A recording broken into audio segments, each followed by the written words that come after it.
কিছু নেশা স্বাস্থ্যহানির আশঙ্কা নয়, বরং বেঁচে থাকার রসদ যোগায়। যেমন বই পড়ার নেশা।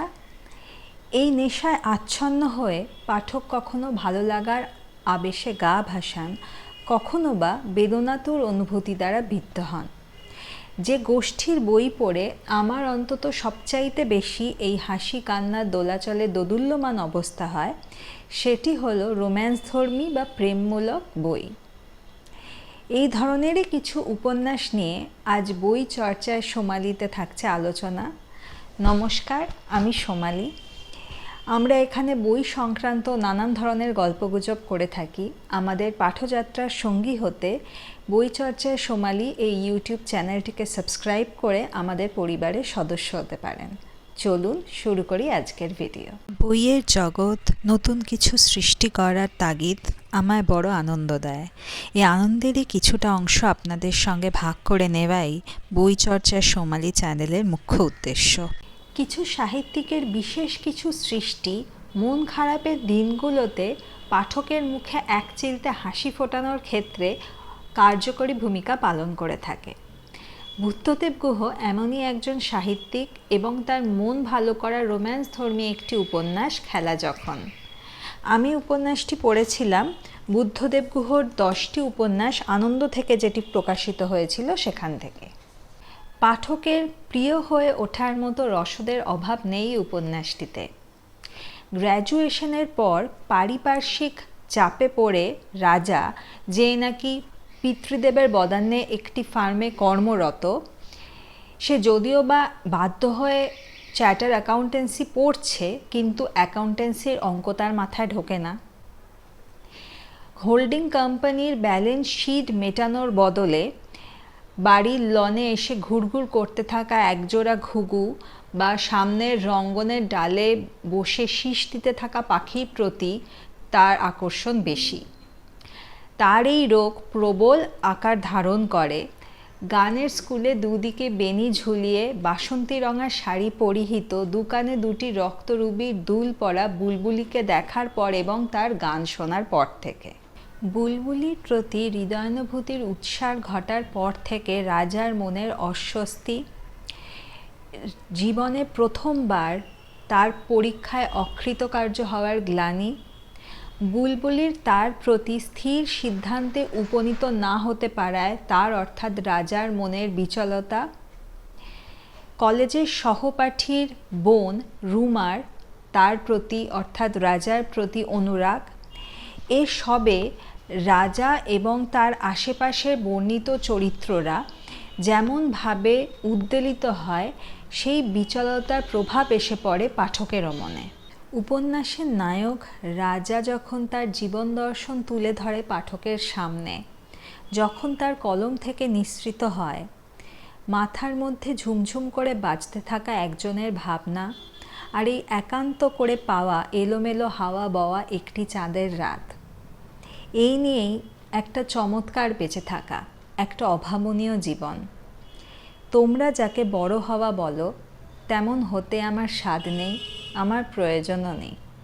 আসলে সাফল্যের সংজ্ঞা তো সবার কাছে সমান নয়।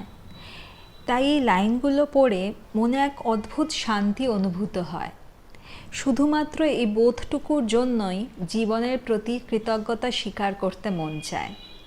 নিজের পাঠক সত্তাকে অনাবিল আনন্দে ভরিয়ে তুলতে বুদ্ধদেব গুহর খেলা যখন পড়ে দেখতে পারেন। মধ্যবিত্ত বাঙালির জীবন প্রবাহ যে কয়েকজন সাহিত্যিকের সুনিপুণ লেখনীতে ঝরঝরে ভাষায় ও প্রাঞ্জল ভঙ্গিতে উপস্থাপিত হয়েছে, সুচিত্রা ভট্টাচার্য তাঁদের অন্যতম। তার গল্প বা উপন্যাসে ভীষণ চেনা জীবনবোধ, ভীষণ চেনা কিছু চরিত্রের সমাবেশ পরিলক্ষিত হয়। এমনই কিছু চেনা চরিত্রের সমাবেশে তাদের সূক্ষ্ম জীবনবোধ প্রতিফলিত হয়েছে সুচিত্রা ভট্টাচার্যের অন্য বসন্ত উপন্যাসটিতে। উপন্যাসের নায়িকা তন্নিষ্ঠা শৌনকের বাগদত্তা। শৌনকের মাত্রাতিরিক্ত উচ্চাসা তন্নিষ্ঠার মধ্যবিত্ত জীবনবোধের দৃষ্টিকটু ঠেকলেও তার মা নন্দিতার মতের ওপর নিজের মত প্রকাশ করার সাহস বোধ করি তার ছিল না।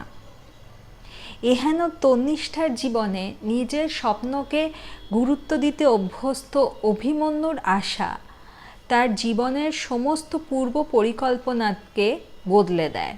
বাবা শুভেন্দু এবং মা নন্দিতার পরস্পর বিরোধী জীবনবোধ শুরু থেকেই তন্নিষ্ঠার মনে ধোঁয়াশার সৃষ্টি করে।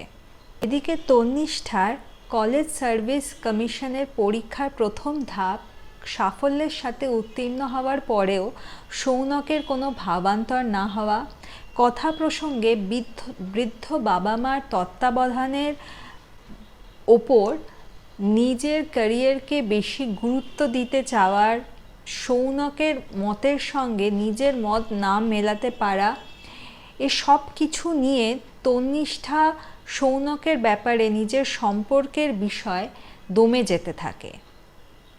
অন্যদিকে 12x12 একটি ঘর, 3 জন কর্মচারী, 2টি মেশিন, সম্বল করা মনামি কেমিক্যালসের সর্বময় কর্তা, সুগন্ধের ফেরিওয়ালা অভিমন্যু স্বপ্ন দেখে তীব্র খরার পর জঙ্গলে যখন প্রথম বৃষ্টি নামে এবং তার ফলে বুনো লতায় যে ঘ্রাণ ওঠে, তার সুগন্ধিতেও সেই ঘ্রাণ আনার।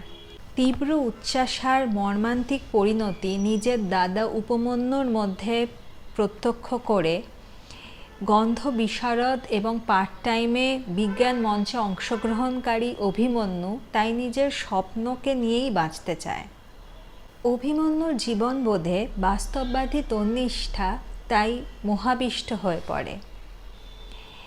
সে চিরকাল দেখে এসেছে হাজার প্রতিবন্ধকতা সত্ত্বেও তার বাবা শুভেন্দুকে থিয়েটারের প্রতি নিজের ভালোবাসাকে জাগিয়ে রাখতে। সেই মানসিকতারই ছাপ অভিমন্যুর মধ্যে দেখেছিল বলেই কি তার প্রতি আকর্ষণ অনুভব করেছিল তন্নিষ্ঠা। আবার সে এও দেখেছে তার বাবার সমস্ত চেষ্টা সত্ত্বেও চাকরি এবং থিয়েটার দুটি ক্ষেত্র থেকেই তার বাবাকে প্রত্যাখ্যাত হতে। সুতরাং সে অভিমন্যুর ক্ষেত্রে আবেগে নিজেকে ভাসিয়েও দিতে পারে না।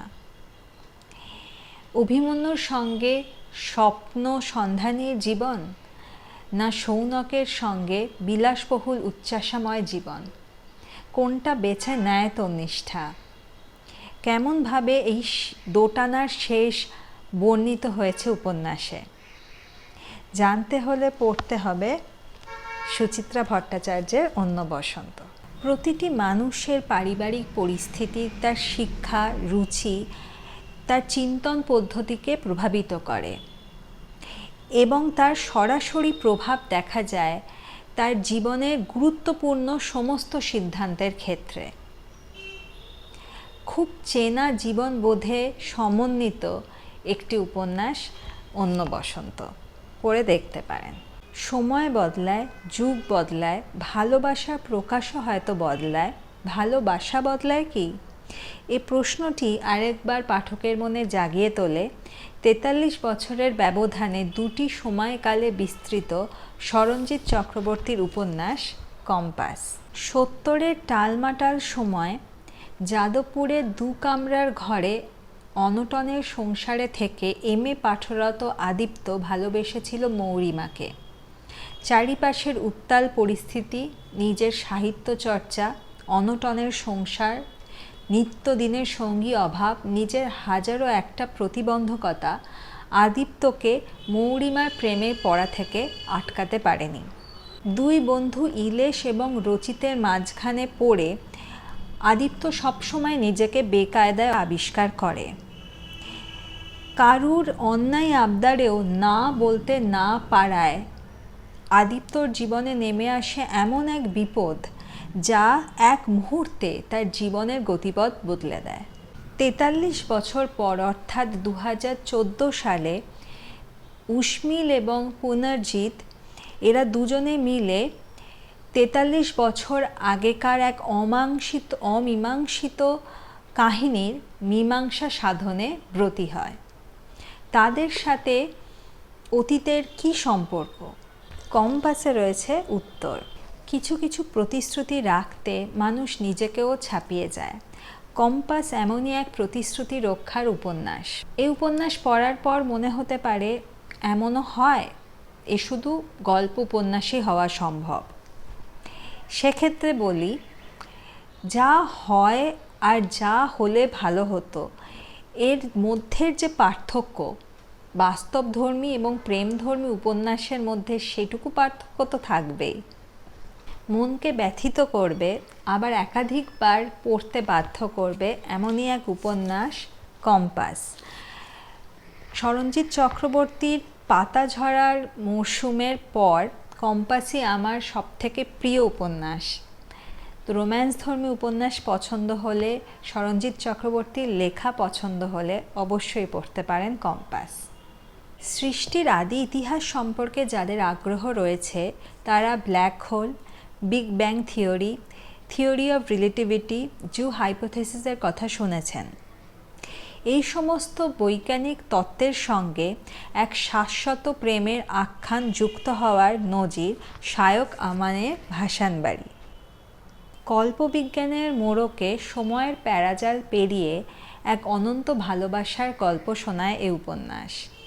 বছর 30-এর হৈমন্তী একটি সার্ভে গ্রুপে কাজের সুবাদে কলকাতার বাইরে বিরাজপুর নামে এক গ্রামে যায়। সেখানের প্রায় 200 বছরের পুরনো ভাসানবাড়ি সম্পর্কে একরাশ অনুসন্ধিৎসা নিয়ে। এ বাড়ির নির্মাতা মুরারিমোহন, যিনি নাকি তৎকালীন সময়ে বিখ্যাত জ্যোতির্বিদ ছিলেন, তিনি এ বাড়িতে লুকিয়ে রাখেন এক অদ্ভুত যন্ত্র, যার ফলে ভাসান বাড়িতে সময়ের গতি অন্যান্য স্থান থেকে আলাদা।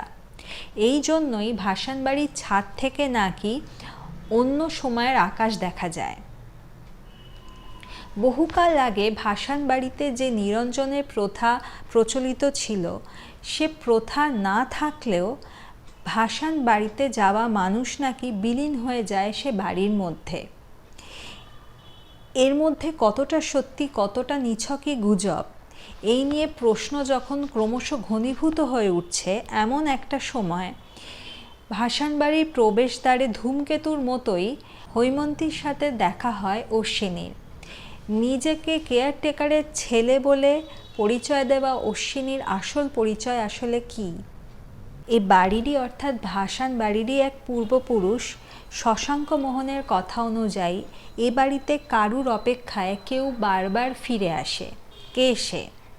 কোন অমোক টানে পৃথিবীর মায়া এক প্রকার কাটানো হৈমন্তী ভাসানবাড়ির সঙ্গে জড়িয়ে পড়তে থাকে?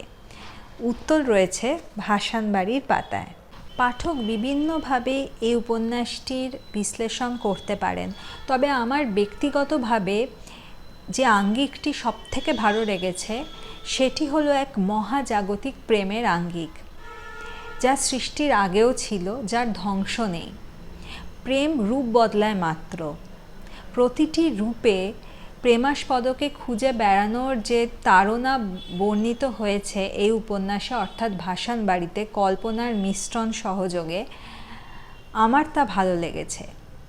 একটু অন্য ধরনের প্রেমের উপন্যাস যদি পড়তে চান তবে শায়ক আমানের ভাসানবাড়ি পড়তে পারেন। নিস্তরঙ্গ জীবনের একঘেয়েমি কাটাতে অ্যাডভেঞ্চারের মোহে কখনো কখনো মানুষ তার স্বভাব বিরুদ্ধ হঠকারী কোনো সিদ্ধান্ত নিয়ে ফেলে। এমন সিদ্ধান্তের ফলে হয় সে নতুন উন্মাদনায়, নতুন প্রাণ শক্তিতে বলীয়ান হয়ে তার পূর্ব জীবনে ফেরে, নতুবা এমন কোনো অভিজ্ঞতা নিয়ে ফেরে যেটা তার জীবনের পক্ষে বিষ না অমৃত সেটা বুঝতে বুঝতেই মানুষের অনেকটা সময় পেরিয়ে যায়। হয়তো গোটা জীবনেও তার এই দ্বন্দ্ব কাটে না। খুব অল্প সময়ের পরিসরে বিবৃত এমনই এক অম্লমধুর প্রেমের গল্প শোনায় অভীক দত্তের মেঘছায়। রাঁচি কর্মসূত্রে গেলেও কাজ সারার পর এক প্রকার উদ্দেশ্যহীনভাবেই নেতার হাতের দিকে রওনা দেয় অনন্য। পুলিশকর্তার দাদা, নিজের মতকে গুরুত্ব দেওয়া মা, একটু অভিমানী বৌদির পরিমণ্ডলে থাকা অনন্যর জীবন আপাত দৃষ্টিতে মশলাহীন। নেতার হাত যাওয়ার পথেই অনন্যর সঙ্গে দেখা হয় ঐশানী। ঐশানী যেন এক রহস্য, এমন এক ধাঁধা যার সমাধান খুঁজতে গেলে নিজের মানসিক স্থিতি রক্ষা করাই দায় হয়ে ওঠে। কালজয়ী বাংলা গানের লাইন ধার করে বলতে পারি, পথের দেখা পথেই শেষ হলো কিনা বা হৃদয়ে কোনো সঞ্চয় আদৌ থাকলো কিনা তা জানতে হলে মেঘ ছায় পড়তে হবে। উপন্যাসে বর্ণিত চরিত্রগুলি যুগোপযোগী বলা চলে। কিছু ক্ষেত্রে মনে হতে পারে এমনটা তো সিনেমায় হয়। মেঘ ছায়াকে ভূমিকা অংশেই লেখক এসব গল্পেই হয় টাইপের উপন্যাস বলে অভিহিত করেছেন। বইটি পড়বার অনেকক্ষণ পর হয়তো বইটির কথা মনে থাকবে না, কিন্তু পড়বার তাৎক্ষণিক প্রতিক্রিয়াটি মধুর। সমকালীন প্রেমের উপন্যাস পড়তে চাইলে অবশ্যই পড়তে পারেন অভীক দত্তের মেঘছায়। আজকের পর্ব ভালো লেগে থাকলে বই চর্চার সোমালি চ্যানেলটিকে সাবস্ক্রাইব করতে এবং এই ভিডিওটি লাইক করতে ভুলবেন না। দেখা হবে পরের ভিডিওতে, ততদিন ভালো থাকবেন।